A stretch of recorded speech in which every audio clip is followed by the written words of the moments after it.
இங்கே பாரு விஸ்வா, இதெல்லாம் நீ எழுதி மக்கள் இதையெல்லாம் வாங்கி படிக்கலாம், நல்லா தான் இருக்கும்.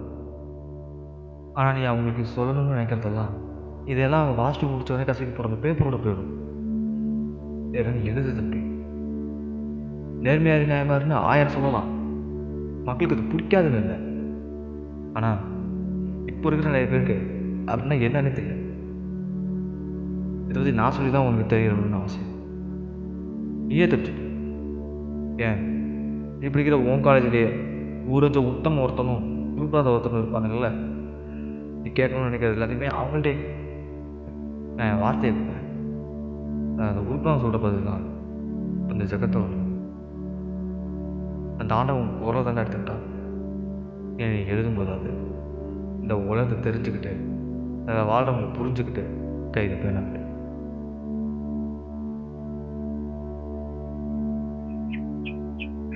டேய் டேய் விஸ்வா, டேய் உன்னதான் என்ன பட்ட பகலே பகல் கனவா? என்னமோ கேட்கணும் அது இதுன்னு வந்துட்டு அப்படியே உட்காந்துருந்தா என்ன அர்த்தம்? ம் ஆமா, எதுக்கு இது?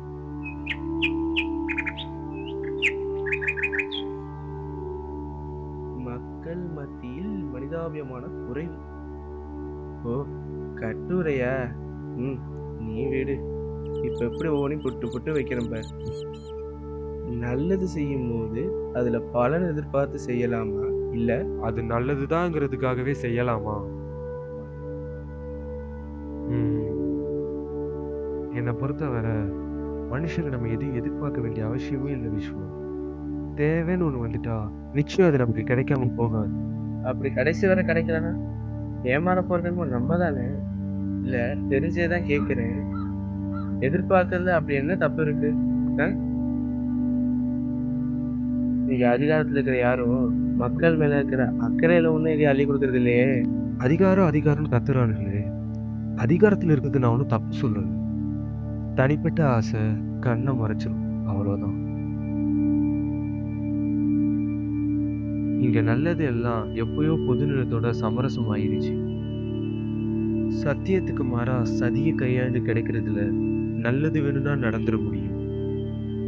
ஆனா நல்ல பண்பு, நல்ல பண்பு குப்பையில போடுங்க. யாருக்கு வேணும் அது? நீ ஒரு விஷயம் செஞ்சு அதுல உனக்கு லாபம் கிடைச்சுன்னா அதை நீ யாரை என்ன செஞ்சிருந்தாலும் அது முக்கியமே இல்லை.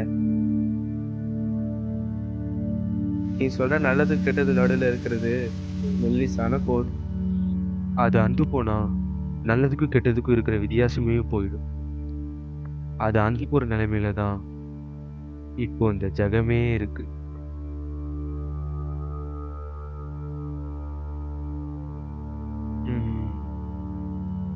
மனுஷங்க நல்லதுக்கு கெட்டதையும் கெட்டதுக்கு நல்லதையும் விட்டு கொடுக்காம தள்ளாடிக்கிட்டே இருக்காங்க.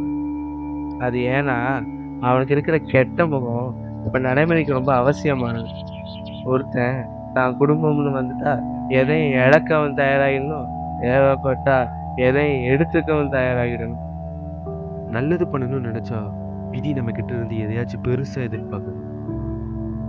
சுத்தி இருக்கிறவங்க என்ன சொல்லுவாங்கன்னு நினைச்சு பயந்து பயந்து நம்மளை ஏமாத்தி வாழ்ந்துக்கிட்டோம்.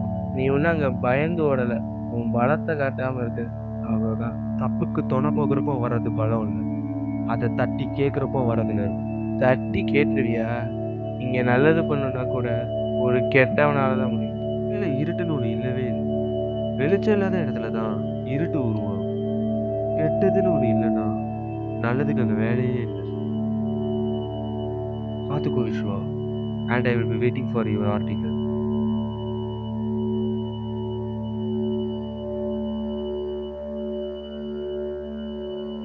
டேய் விஸ்வா, இவங்கெல்லாம் எப்படிப்பட்டவங்கன்னா நம்மள ஒரு தோத்தாலும் பரவாயில்ல, எதிரில் இருக்கிறவங்க மட்டும் ஜெயிச்சிடவே கூடாதுன்னு நினைக்கிறாங்கடா. அதனால நல்லதை மட்டுமே எழுதாத, கொஞ்சம் உண்மையே எழுது.